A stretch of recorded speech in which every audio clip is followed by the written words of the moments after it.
عظیم محترم، آج یہی ہمارے معاشرے کا جو ہے ایک المناک اور افسوسناک پہلو ہے کہ سزائیں کم ہو گئی ہیں، اور سزاؤں پر ہم نے سفارشات اور بہانے اور بہت سارے ہم نے ہیلے نکال لیے. لہٰذا جب ہم مجرموں کو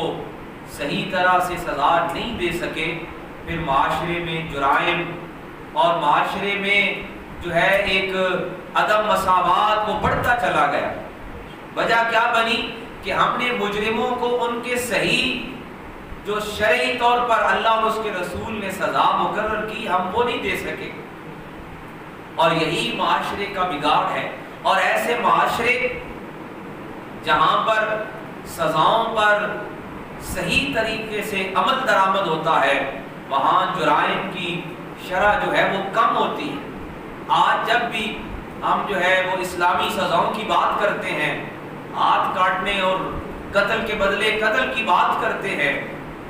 تو نادین اور مذہب سے دور افراد اور ایسے ذہن ہمیں فوراً ایک ایسا سبق پڑھانے کی کوشش کرتے ہیں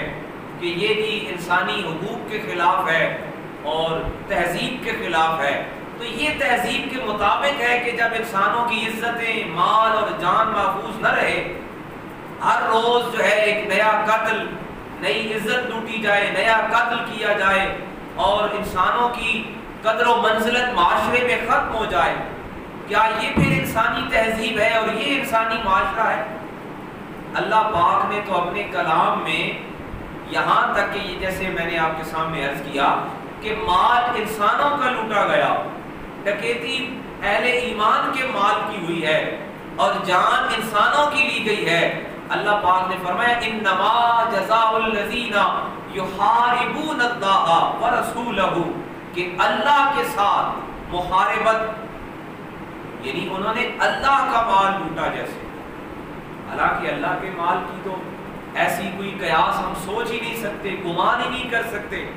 مگر اللہ نے اہل ایمان کے مال کو اپنا مال قرار دیا. اور جس طرح حدیث پاک میں آقا کریم نبی کریم صلی اللہ تعالی علیہ وآلہ وسلم نے اہل ایمان کی عزت کو ہر شے سے بڑھ کر عظیم قرار دیا ہے.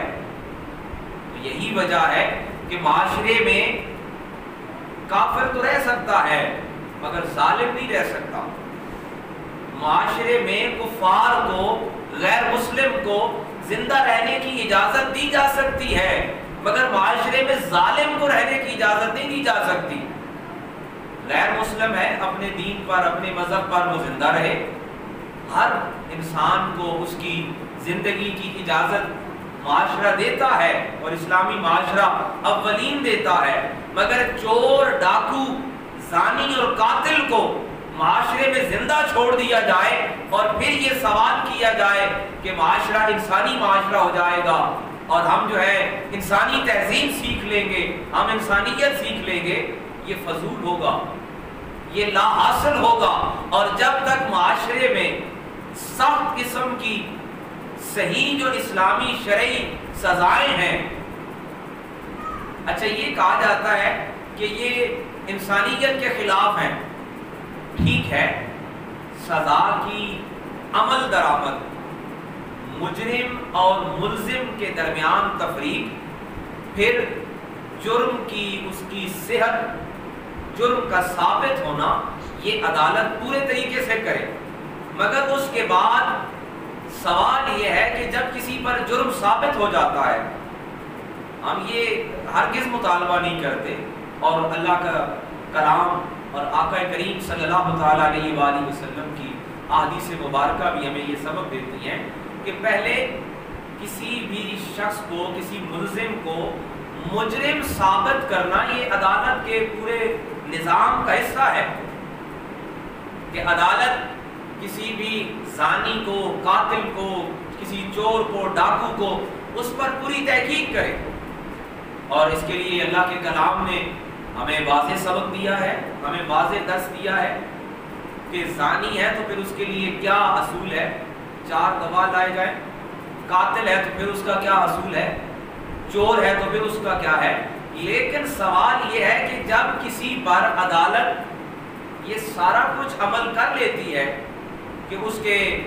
گواہ، اس کے ثبوت، سب کچھ ثابت کر دیا جاتا ہے اور اس پر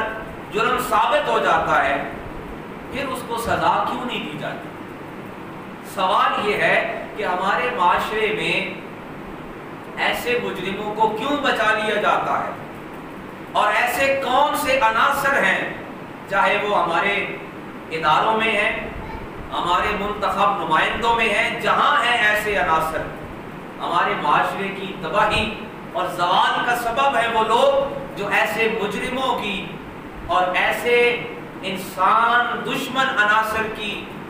سرپرستی کرتے ہیں اور ان کی پشت پناہی کرتے ہیں۔ یہ اللہ رسول کے دشمن ہیں، اور جب تک ایسے لوگ معاشرے میں موجود رہیں گے، مجرم ہی پکڑنا ضروری نہیں ہے۔ مجرم پر جب جرم ثابت ہو گیا ہے پھر اس پر سزا کیوں نہیں دی جاتی؟ سینکڑوں کی تعداد میں آئے روز ہم سنتے ہیں، ہزاروں کی تعداد میں ایسے مقدمات پڑے ہیں ہماری عدالتوں میں، ہمارے نظام میں، جن کا فیصلہ نہیں ہو پاتا۔ مقتول کے ورثاء رل جاتے ہیں ہمارے نظام میں، ہماری عدالتوں میں اور ہمارے اس کورٹ کچہری کے چکر میں۔ سامنے دن دہاڑے کوئی شخص قتل ہوتا ہے اور اس کے باوجود قاتل جو ہے وہ آزاد ہوتا ہے۔ دن دہاڑے عزتیں لوٹی جاتی ہیں اور اس کے بعد وہ زانی اور وہ قاتل اور وہ اللہ رسول کے دشمن وہ آزاد دندناتے پھرتے ہیں، اور ہم کہتے ہیں کہ ہم انسانی تہذیب اور ہم انسانی معاشرہ بنائیں گے۔ یہ ہرگز ممکن نہیں ہو سکتا، اور اس کے لیے سب سے اہم یہ ہے کہ وہ مجرم نہیں، ان مجرموں کے ساتھ ان مجرموں کے جو پشت پناہ ہیں، جو ان کو عدالتوں سے بچا لیتے ہیں، جو ان کو قانون کے عمل درآمد سے بچا لیتے ہیں، ان کو بھی پکڑا جائے، ان کو بھی شریک جرم قرار دے کر ان پہ بھی وہی سزا لاگو کی جائے، اور پھر وہ نظام، وہ عدالتیں ان کو عمل درآمد کرائیں کہ کون لوگ ہیں جو ان کو بچا لیتے ہیں، کون لوگ ہیں جو ثابت شدہ قاتلوں کو ہم سب یہاں معاشرے میں دیکھ سکتے ہیں۔ آئے روز منشیات برآمد ہوتی ہیں، ہمارے آس پاس ہر روز یہ واقعہ ہوتا ہے، اور کوئی عدالت کسی کو سزا دے ہی نہیں پاتی۔ سزا ثابت ہو جاتی ہے، لاگو ہو جاتی ہے، اور معاشرے کے کوئی ایسے عناصر ہیں، ایسے پشت پناہ ہیں ان کے، ایسے ان کے سہولت کار ہیں جو ان کو نکال لاتے ہیں۔ تو عزیزِ محترم، یہ ہمارے معاشرے کا ایک ایسا المیہ ہے، ایک ایسا دردناک پہلو ہے جس پر ہم عمل کیے بغیر ہم معاشرے میں امن اور سکون کو حاصل ہرگز نہیں کر سکتے۔ اب یہ کہا جاتا ہے کہ ہاتھ کاٹنا جو ہے یہ انسانیت کے خلاف ہے۔ ہاتھ کاٹنا انسانیت کے خلاف ہے تو یہ آئے روز جو غریبوں کا مال لوٹا جا رہا ہے،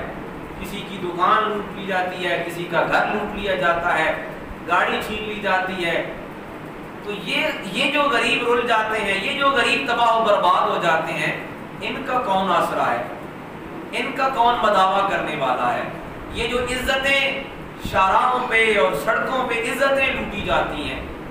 یہ جو دن دہاڑے قتل کیے جاتے ہیں، اور قاتل جو ہے وہ دندناتے پھرتے ہیں، اپنی تشہیر کرتے ہیں کہ ہم نے قتل کیا ہے، اور ان پہ سزا نہیں لاگو ہوتی۔ عزیزِ محترم، یہ ہم سب کو یہ آواز اٹھانی ہے اور اس بات کا مطالبہ کرنا ہے کہ صرف مجرم کو ہی نہ پکڑا جائے، بلکہ جو مجرموں کو عدالتوں سے بچا لاتے ہیں، سزاؤں سے بچا لاتے ہیں، ہم ان کو تلاش کر کے ان کو ہم سامنے لائیں، اور ایسے عناصر کو، ایسے افراد کو کہ جو مجرموں کی پشت پناہی کرتے ہیں۔ دیکھیں نا، ایک ہے جرم کرنا، اور ایک ہے کہ کسی شخص سے غلطی ہو گئی، جرم ہو گیا، اب اس مجرم کو پناہ دینا، اس کو سہولت دینا، اس کو بچانا، یہ اس سے بڑا جرم ہے۔ ہم دہشت گردی کے جو ہے اس کے قائل ہو چکے ہیں کہ جو دہشت گردی کے سہولت کار ہیں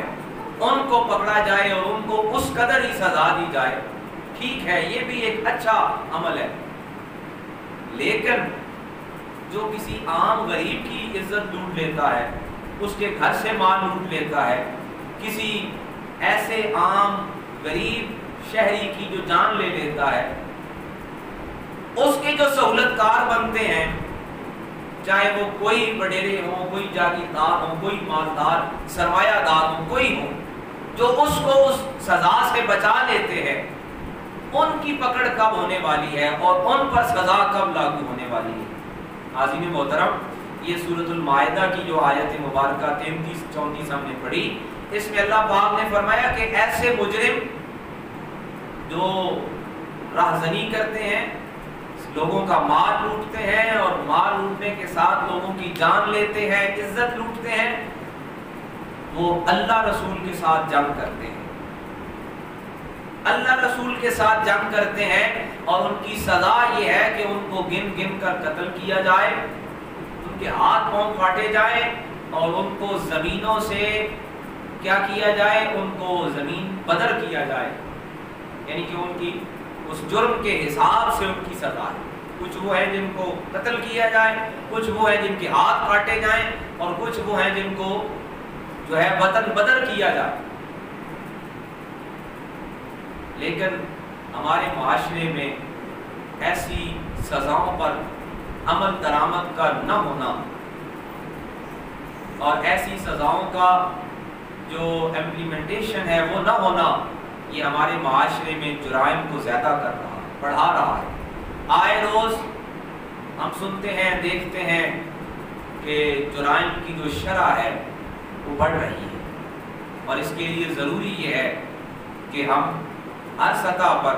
ہماری ذمہ داری محراب و منبر کی ہے اور ہم اس کو مکمل کر رہے ہیں، پورا کر رہے ہیں، ہر شخص جہاں پر ہے اس کو پورا کرے۔ اور وہ ذمہ داری کیا ہے کہ جو ہمیں اللہ کی کتاب میں، اللہ کے رسول میں صلی اللہ علیہ وآلہ وسلم جو ہمیں نظام دیا، جو ہمیں قانون دیا، اس کو اسلامی معاشرے میں، ایک غیر مسلم معاشرہ ہو، ایک غیر مسلم ریاست ہو، اور وہاں پر اگر جو ہے ایسا قانون یا ایسی سزا نہ ہو تو وہ عجیب نہیں ہے۔ لیکن ایک اسلامی معاشرہ ہو اور اسلامی ریاست ہو اور کلمہ طیبہ کے نام پر بننے والی ریاست میں اگر زانی، قاتل، ڈاکو، چور، لٹیرے اگر آزاد ہیں، سزاؤں سے بچ رہے ہیں اور سزاؤں سے بچ کے دوبارہ جرم کر رہے ہیں، تو یہ ہمارے لیے سوال طلب ہے، یہ ہمارے لیے سوالیہ نشان ہے، لمحہ فکریہ ہے کہ ہم کبھی بھی ترقی، فلاح اور کامیابی کی طرف نہیں جا سکتے جب تک ہمارے معاشرے میں صحیح اسلامی شرعی سزاؤں پر عمل درآمد نہ ہو۔ تو عظیم محترم، آج کا ہمارا سبق یہی ہے کہ اللہ رسول کے ساتھ جنگ کرنے والے جو انسانوں کی عزتوں سے کھیلتے ہیں، جو معاشرے میں انسانوں کی جانیں لیتے ہیں، یہ اللہ رسول کے ساتھ جنگ کرنے والے ہیں، اور یہ جو اللہ رسول سے جنگ کرنے والے ہیں ان کے لیے اللہ کی کتاب نے ہمیں واضح حکم یہ دیا ہے کہ ان کو قتل کیا جائے، ان کے ہاتھ پاؤں کاٹے جائیں۔ تو ہم یہ امید کرتے ہیں کہ ہمارے جو حکام بالا ہیں، جو مقتدر ادارے ہیں اور مقتدر جو اتھارٹیز ہیں، وہ ان اسلامی سزاؤں کو، ان کے عمل درآمد کو یقینی بنائیں گے تاکہ ہمارے معاشرے میں امن اور سکون یہ عام ہو سکے، اور انسانوں کی، سارے انسانوں کی جو اس معاشرے میں بستے ہیں، ان کی جان، مال اور عزت محفوظ ہو سکیں۔